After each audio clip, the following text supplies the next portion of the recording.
કરીને રચાઈ હોય તો આપણા બાપની માથાના કોમ હોય જગતમાં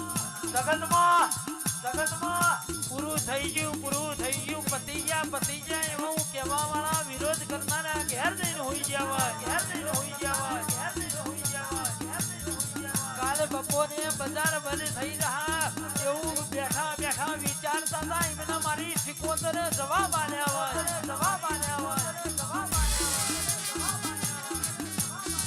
તારે તરોતરમાં ધર્મેશ રબારી વનવે હતા અને વનવે ના રાખું તો હું તમારી સિકોતર મટી દઉં જગત તો આજાઈ દુનિયા તો આજાઈ માં પણ તમે અમારા ઘેર રજવાડા કરીને રજવાડા બનાવ્યો ભાઈ માં એ મારી લક્ષ્મીઓ દુનિયા એવું કહેતી હતી કે ઓના છોકરાનું